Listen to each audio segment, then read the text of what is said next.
আশা করি সবাই তোমরা ভালো আছো। আমিও আলহামদুলিল্লাহ।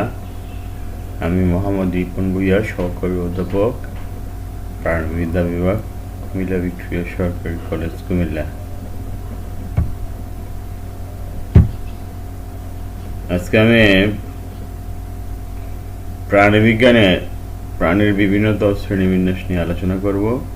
আজকে আলোচনার শিখন ফলগুলো হলো: প্রাণী জগতের ভিন্নতা সংজ্ঞা করতে বলতে পারবে, প্রাণীকে বিভিন্ন শ্রেণীতে ভাগ করার ভিত্তি ও নীতি ব্যাখ্যা করতে পারবে, বর্ণস্তরের পরিণতি ব্যাখ্যা করতে পারবে।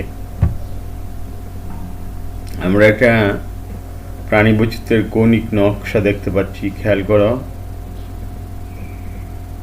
পৃথিবীতে সবচেয়ে বেশি প্রাণী, খেয়াল করে যে দেখো, এখান থেকে শুরু করে একটু পর্যন্ত পুরোটাই আছে কি আর্থ্রোপড, অর্থাৎ আর্থ্রোপোডা পর্বের প্রাণীরাই সবচেয়ে বেশি। তারপরে অবস্থান হলো মোলাস্কার, তারপরে অবস্থান কর্ডাটা। এ হলো তোমার বিভিন্ন পর্বের প্রাণীদের সংখ্যা উপর ভিত্তি করে মূলত এই কৌণিক নকশার অঙ্কন করা হয়েছে। প্রাণীর বিভিন্নতা বা প্রাণী বৈচিত্র্য কি? পৃথিবীর সমস্ত জলচর, স্থলচর ও খেচর প্রাণীর মধ্যে বিরাজমান জিনগত, প্রজাতিগত ও বাস্তুতান্ত্রিক ভিন্নতাকে প্রাণীর বিভিন্নতা বা প্রাণী বৈচিত্র্য ইংরেজিতে বলা হয় অ্যানিম্যাল ডাইভার্সিটি। অর্থাৎ জলে যত প্রাণী বাস করে, স্থলে যত প্রাণী বাস করে এবং আকাশে অর্থাৎ বায়ুমণ্ডলে যত প্রাণী বাস করে, তাদের মধ্যে জিনগত অর্থাৎ জেনেটিক্যালি, প্রজাতিগত স্পেসিক এবং ইকোলজিক্যাল যে ভিন্নতা অর্থাৎ বাস্তুতান্ত্রিক ভিন্নতা, এগুলোকে মূলত প্রাণীর বিভিন্নতা বা প্রাণী বৈচিত্র্য বলে।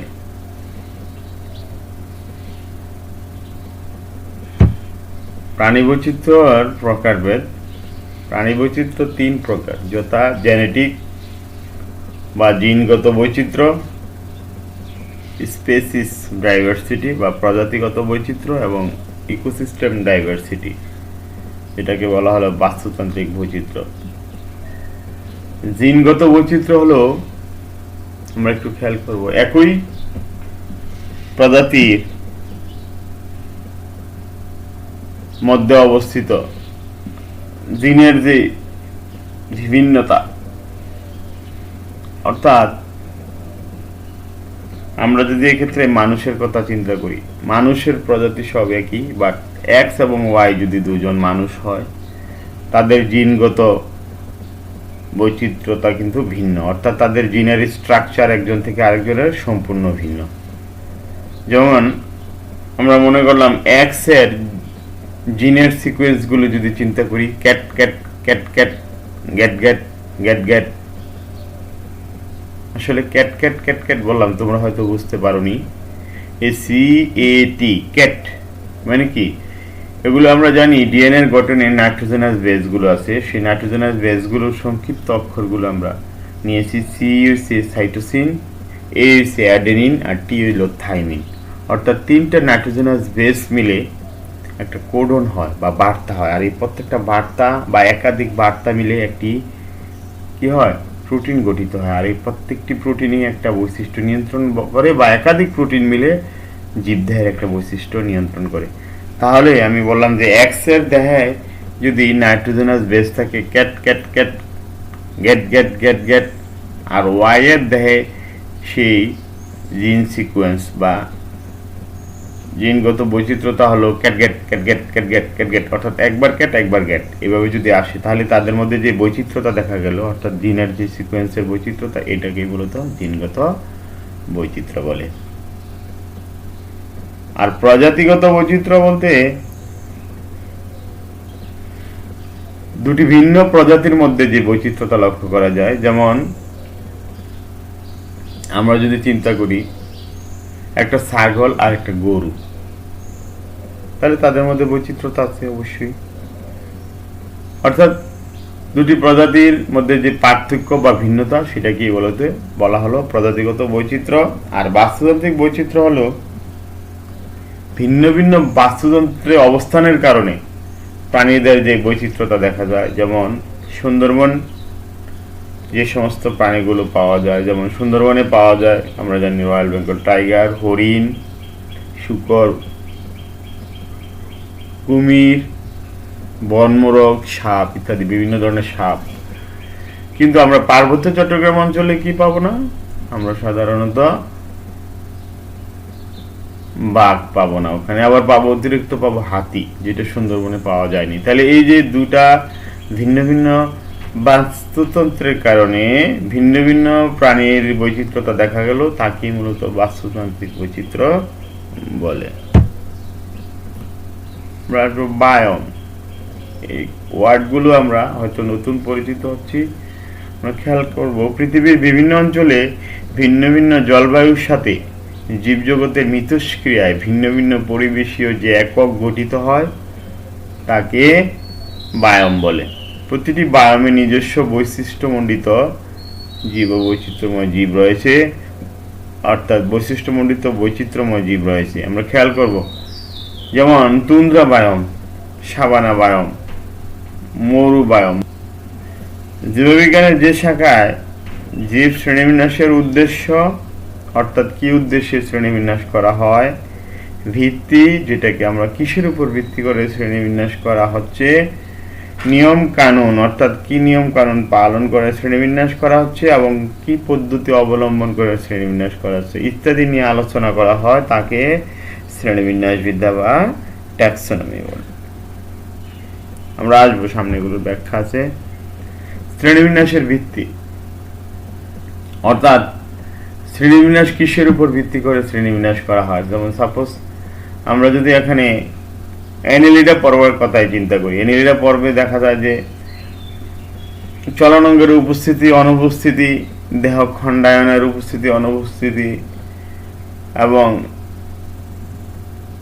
রেচনাঙ্গের উপস্থিতি অনুপস্থিতি এবং গঠনের উপর ভিত্তি করে শ্রেণীবিন্যাস করা হয়। ঠিক এখানেও আমরা যদি সমস্ত প্রাণীর কথা চিন্তা করি, সমস্ত জীবদের কথা চিন্তা করি, তাহলে দেহের আকারের উপর ভিত্তি করে শ্রেণীবিন্যাস করা হয়। সংগঠন মাত্রা, অর্থাৎ এই প্রাণীটা কি ধরনের প্রাণী, এটা কি প্রোটোপ্লাজমীয় সংগঠন মাত্রার প্রাণী নাকি কোষীয় সংগঠন মাত্রার প্রাণী, নাকি অঙ্গ বা কলাতন্ত্র সংগঠন মাত্রার প্রাণী। জীবন পদ্ধতি, অর্থাৎ এই প্রাণীটা কিভাবে তাদের জীবন আচরণ সম্পন্ন করে, এটা কি মুক্তভাবে জীবন আচরণ করে নাকি পরজীবী হিসেবে বাস করে। তারপরে ভ্রূণস্তর, অর্থাৎ আমরা জানি ভ্রূণাবস্থায় প্রাণীদের দুটো বা তিনটি স্তর থাকে, যথা অ্যাক্টোডার্ম, অ্যান্ডোডার্ম এবং মেসোডার্ম। প্রতিসাম্য, অর্থাৎ প্রাণীকে কতটি তলে ভাগ করা যায়। খণ্ডায়ন, অঞ্চলায়ন, প্রান্তিকতা, আমরা এগুলো পরে ব্যাখ্যা করবো, এই জন্য আমি আর বাড়াচ্ছি না। প্রান্তিকতা, তল, সিলোম, নটোকর্ড, পুষ্টিক নালী ইত্যাদি হলো শ্রেণীবিন্যাসের প্রধান প্রধান ভিত্তি, অর্থাৎ এগুলোর উপর ভিত্তি করে শ্রেণীবিন্যাস করা হয়। আমরা এগুলো দেখি, প্রত্যেকটার আবার ব্যাখ্যা দেখব। দেহের আকার দেখো, দেহের আকারের উপর ভিত্তি করে প্রাণী জগৎকে দুটো ভাগে ভাগ করা হয়। একটা হলো আণুবীক্ষণিক প্রাণী, মাইক্রো অ্যানিম্যাল, অর্থাৎ যে সমস্ত প্রাণীকে খালি চোখে দেখা যায় না, অর্থাৎ যাদেরকে দেখতে হলে অণুবীক্ষণ যন্ত্রের সাহায্যের প্রয়োজন হয়, সে সকল প্রাণীকে আণুবীক্ষণিক প্রাণী বলে। বৃহত্তর প্রাণী, আণুবীক্ষণিক প্রাণীর উদাহরণ যদি আমরা চিন্তা করি, তাহলে আমরা প্লাজমোডিয়ামের কথা বলতে পারবো, আমরা অ্যান্টামোইবার কথা বলতে পারবো, আমরা আইমেরিয়ার কথা বলতে পারবো। এগুলো হলো খুবই ক্ষুদ্রতর প্রাণী বা আণুবীক্ষণিক প্রাণী। আর বৃহত্তর প্রাণী, যে সমস্ত প্রাণী আমরা সচরাচর খালি চোখে দেখতে পাই, সেগুলোকে বৃহত্তর প্রাণী বলে, যেমন গরু, ছাগল, হাঁস, মুরগি ইত্যাদি। সংগঠন ক্রমমাত্রা, আমি বলছিলাম যে সংগঠন ক্রমমাত্রা অর্থাৎ প্রাণীদের দেহের গঠনের উপর ভিত্তি করে শ্রেণীবিন্যাস করা হয়। যেমন কোষীয় মাত্রার গঠন, যে সকল প্রাণী একটি মাত্র কোষ দিয়ে গঠিত, এবং সেই কোষেই তাদের যাবতীয় সমস্ত জৈবনিক ক্রিয়াকলাপ সম্পাদিত হয়। সে সকল প্রাণীকে বলা হয় কোষীয় মাত্রার গঠন, কোষ টিস্যু মাত্রার গঠন। কিছু কিছু প্রাণীতে দেখা যায় কতগুলো কোষ নির্দিষ্ট জায়গায় দলবদ্ধ হয়ে একটা নির্দিষ্ট কাজের সাথে জড়িত থাকে, তখন সেগুলোকে টিস্যু বলা হয়। অর্থাৎ ওই প্রাণীর দেহে কিছু কিছু কোষ কোষীয় ভাবে কাজ করে, অর্থাৎ কিছু কিছু কোষ কি করে, কোষ এবং টিস্যু গঠন করে কাজ করে, তখন সেগুলোকে বলা হচ্ছে কোষ টিস্যু মাত্রা গঠন, টিস্যু অঙ্গ মাত্রার গঠন।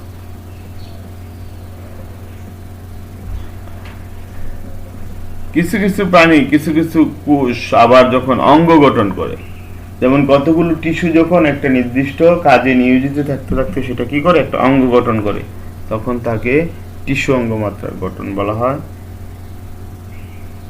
তারপর হলো অঙ্গতন্ত্র মাত্রার গঠন, organ system grade of organisation.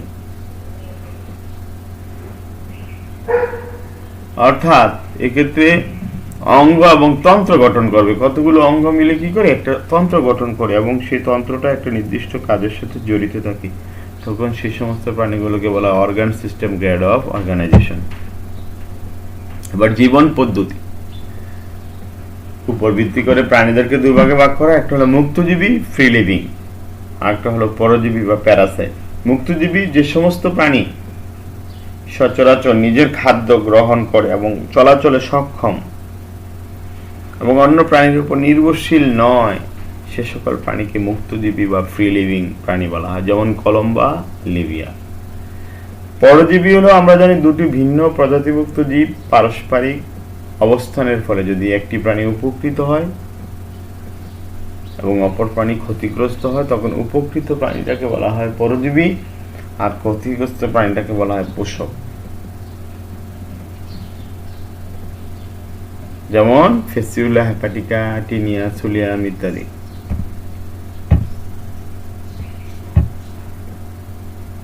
আমরা আসবে এবার ভ্রূণ স্তর। ভ্রূণের যেসব কোষ স্তর থেকে ভবিষ্যতের বা পরিণত প্রাণীর বিভিন্ন টিস্যু ও অঙ্গ পরিস্ফুটিত হয় সেগুলোকে ভ্রূণ স্তর বলে। যেসব প্রাণীর ভ্রূণে দুটি মাত্র কোষ স্তর থাকে সেগুলোকে ডিপ্লোব্লাস্টিক বা দ্বিস্তরী প্রাণী বলে। অন্যদিকে যেসব প্রাণীর ভ্রূণের কোষগুলি তিনটি স্তরে সাজানো থাকে সেসব প্রাণীকে ত্রিস্তর বিশিষ্ট বা ট্রিপ্লোব্লাস্টিক প্রাণী বলা হয়। অর্থাৎ ভ্রূণাবস্থায় যদি দুটি স্তর থাকবে, অ্যাক্টোডার্ম এবং এন্ডোডার্ম, তখন তাকে ডিপ্লোব্লাস্টিক, আর যদি তিনটি স্তর থাকে অর্থাৎ অ্যাক্টোডার্ম, এন্ডোডার্ম এবং মেসোডার্ম, তখন তাকে ট্রিপ্লোব্লাস্টিক প্রাণী বলে। খেয়াল করি আমরা এই ছবিতে, এখানে দুইটা স্তর আছে, একটা এবং বাইরে একটা, দুটো স্তরের মাঝখানে যে অংশটা এটাকে বলা হয় মেসোগ্লিয়া, এই জন্য এটা হচ্ছে দ্বিস্তরী। আর এখানে তিনটে স্তর আছে, গোলাপি, সাদা এবং হালকা কালারের তিনটে স্তর থাকার কারণে এটা হলো কি ত্রিস্তরী বা ট্রিপ্লোব্লাস্টিক। এটা এন্ডোডার্ম, বাইরের ট্যাক্টোডার্ম, আর মাঝখানে সাদাটা হলো মেসোডার্ম।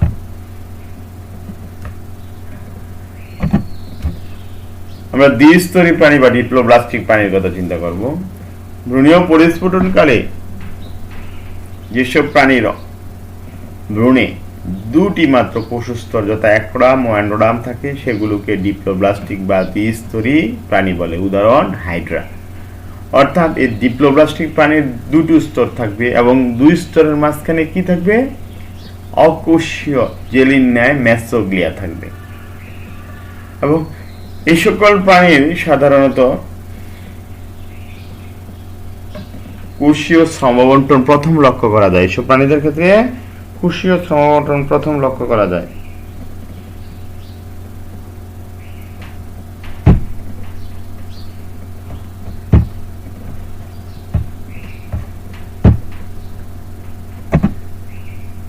ত্রিস্তরী বা ট্রিপ্লোব্লাস্টিক প্রাণী। ভ্রূণীয় পরিস্ফুটনকালে যেসব প্রাণীর ভ্রূণের কোষগুলো তিনটি স্তরে যথা অ্যাক্টোডার্ম, এন্ডোডার্ম এবং মেসোডার্ম এই তিনটে স্তরে সজ্জিত থাকে তখন এদেরকে অর্থাৎ সে সমস্ত প্রাণীকে ত্রিস্তরী বা ট্রিপ্লোপ্লাস্টিক প্রাণী বলা হয়। যেমন মানুষ, কেঁচো এবং আরো উন্নত প্রাণীগুলো, সব প্রাণীগুলোই মূলত ম্যাক্সিমাম উন্নত প্রাণীগুলো ত্রিস্তরী প্রাণী। আমরা এবার উন্নত প্রাণীদের ক্ষেত্রে অ্যাক্টোডার্মের পরিণতিটা জানবো। অ্যাক্টোডার্মের কি পরিণতি ঘটে আমরা খেয়াল করব। প্রাথমিক পর্যায়ে ভ্রূণের সমগ্র দেহের বাইরের আবরণ গঠিত হয় অ্যাক্টোডার্মের কোষ দিয়ে। অর্থাৎ অ্যাক্টোডার্ম থেকে দেহের কি কি অংশ গঠিত হয় সেটাই মূলত অ্যাক্টোডার্মের পরিণতি। ত্বকের এপিডার্মিস গঠিত হয় অ্যাক্টোডার্মাল কোষস্তর থেকে। ত্বক উদ্ভূত বিভিন্ন গ্রন্থি, চুল, নখ, পালক, শিং, খুর, আইস এবং চোখের লেন্স ইত্যাদি সৃষ্টি হয় অ্যাক্টোডার্মাল এপিডার্মিস থেকে। পৌষ্টিকনালীর অন্তঃপ্রাচীর, ঠোঁট, মুখ বিবরের আবরণ, বিভিন্ন মৌখিক গ্রন্থি, জিহ্বার আবরণ, পায়ুর অভ্যন্তরীণ আবরণ, ক্লোয়েকা মানে অবসারণীর অংশ ইত্যাদি অ্যাক্টোডার্ম থেকে গঠিত হয়। তাছাড়া দাঁতের এনামেল, সমস্ত সংবেদী অঙ্গ এবং কেন্দ্রীয় স্নায়ুতন্ত্র অ্যাক্টোডার্ম থেকে সৃষ্টি হয়। অর্থাৎ আমাদের মস্তিষ্ক, তারপরে আমাদের যে স্পাইনাল কর্ড, এগুলো সব, দাঁতের এনামেল, এগুলো সব কিছু গঠিত হয় অ্যাক্টোডার্মাল কোষ থেকে। উন্নত প্রাণীদের ক্ষেত্রে মেসোডার্মের পরিণতি।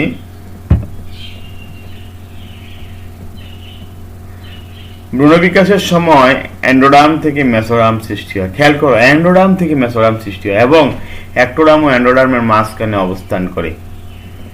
ভ্রূণীয় বিকাশের প্রাথমিক পর্যায়ে মেসোডার্ম থেকে এপিমেয়ার, মেসোমেয়ার এবং হাইপোমেয়ার নামে তিনটি অংশের উদ্ভব হয়।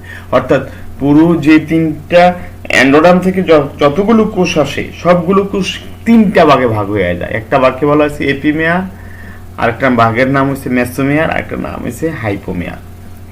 এরা সুনির্দিষ্ট অঙ্গ গঠন করে, যথা মেসোডার্ম থেকে অধিকাংশ পেশি, আমাদের দেহের যে সমস্ত পেশিগুলো আছে, মেদ কলা ও অন্যান্য যোজক কলা গঠিত হয় মেসোডার্ম থেকে। ডার্মিস, কয়েক ধরনের আইস মানে ডার্মাল আইস, শিং এবং দাঁতের ডেন্টিন, কঙ্কাল তন্ত্র, রক্ত সংবহন তন্ত্র ও লসিকা তন্ত্র, রেচন জননতন্ত্রের অধিকাংশ এবং পৌষ্টিকনালীর বহিঃস্তর গঠিত হয় মেসোডার্ম থেকে। অর্থাৎ পৌষ্টিকনালীর বাইরের স্তরটা, আবার ভিতরের স্তর না, কিন্তু ভিতরের স্তর কিন্তু অ্যাক্টোডার্ম থেকে গঠিত।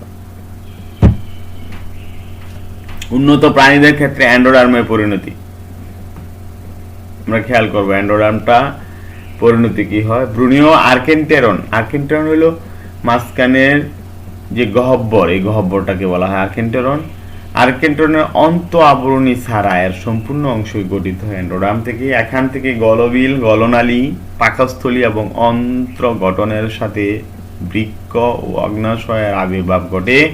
এছাড়া মধ্যকর্ণ, টনসিল, থাইমাস ও থাইরয়েড ও প্যারাথাইরয়েড গ্রন্থি গঠিত হয়। তাছাড়া লেরিংস, ট্রাকিয়া, ফুসফুস, মূত্রথলি, মূত্রনালী এবং সংশ্লিষ্ট গ্রন্থি সৃষ্টি হয় এন্ডোডার্ম থেকে। আমরা একটা জিনিস খেয়াল করবো, এখানে অধিকাংশ নরম অংশগুলো কিন্তু দেহের আভ্যন্তরীণ অঙ্গ। প্রতিসাম্য কি অথবা প্রতিসাম্যতা বলতে কি বুঝো? প্রাণীদেহের মধ্যরেখীয় তলের দুপাশে সদৃশ বা সমান আকার আকৃতি বিশিষ্ট অংশের অবস্থানকে প্রতিসাম্য বলে। যেসব প্রাণীর দেহকে কোনো না কোনো অক্ষ বা তল বরাবর সমান অংশে ভাগ করা যায় তাদেরকে প্রতিসম প্রাণী বলা হয় বা বলে। আর প্রাণীর এরূপ অবস্থাকে প্রতিসাম্যতা বলে। প্রাণীদেহের নিচে বর্ণিত প্রতিসাম্য দেখা যায়। এক নম্বর হলো গোলীয় প্রতিসাম্য। যদি কোনো প্রাণীকে পরিধি থেকে পরিধি পর্যন্ত একাধিক তলে ভাগ করা যায় তখন তাকে গোলীয় প্রতিসাম্য বলে।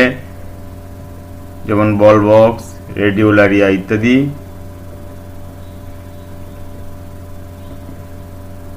অরীয় প্রতিসাম্য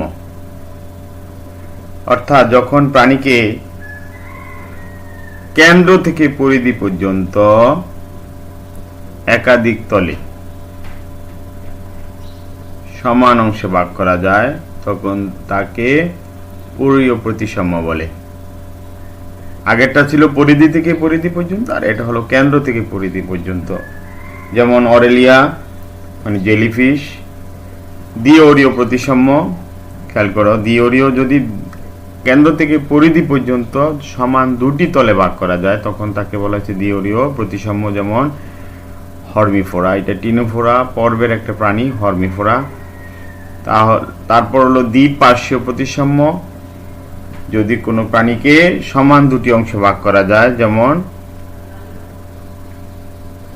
হোমোসেপিয়েন্স আছে, তারপরে প্রজাপতি আছে। অপ্রতিসাম্য, যদি কোনো প্রাণীকে কোনো তলেই সমান অংশে ভাগ করা যায় না তখন তাকে অপ্রতিসাম্য প্রাণী বলা হয়, যেমন পাইলা, গ্লোবোসা, শামুক, স্পঞ্জ, স্কাইফা ইত্যাদি। পঞ্চঅরীয় প্রতিসাম্য, যদি সমান 5টা অংশে কেন্দ্র থেকে পরিধি পর্যন্ত যদি সমান 5টা অংশে ভাগ করা যায় তখন তাকে পঞ্চঅরীয় প্রতিসাম্য বলে, যেমন অ্যাস্ট্রোপ্যাকটিন। আমরা খেয়াল করব ছবিতে, দেখো এটা হলো গোলীয় প্রতিসাম্য, এটা হলো অরীয় প্রতিসাম্য। এই যে এখান থেকে কেন্দ্র থেকে পরিধি পর্যন্ত ভাগ করা হয়। আর আমরা যদি গোলীয় প্রতিসাম্য দেখি, এইভাবে অসংখ্য তলে ভাগ করা, এইভাবে কেন্দ্র দিয়ে যাইতে হবে এমন কোনো না, এইভাবে অসংখ্য তলে ভাগ করা যায়। তারপরে আমরা আসবো দ্বিঅরীয়।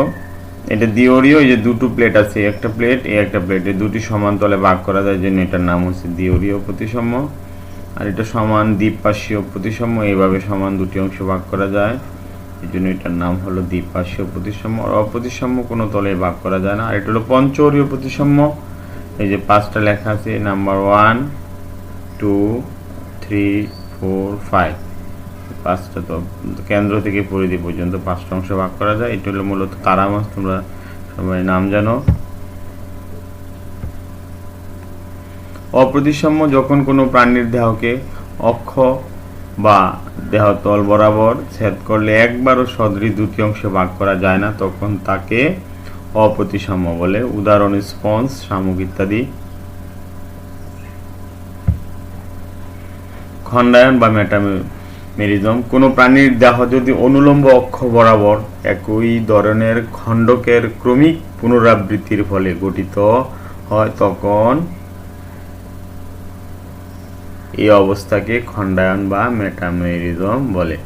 অর্থাৎ যেমন মানুষের 33টি কোষের রূপে আছে ভিতরে আভ্যন্তরীণভাবে, প্রত্যেকটা একই আকার আকৃতি না হলেও প্রায় কাছাকাছি, তাহলে মানুষ হলো আভ্যন্তরীণভাবে খণ্ডায়িত। আর কেঁচু দেখো অসংখ্য এনুলি বা খণ্ডকের সমন্বয়ে গঠিত, তাহলে কেঁচুর দেহটা হচ্ছে বাহ্যিক এবং আভ্যন্তরীণ দুভাবে পূর্ণ খণ্ডায়িত।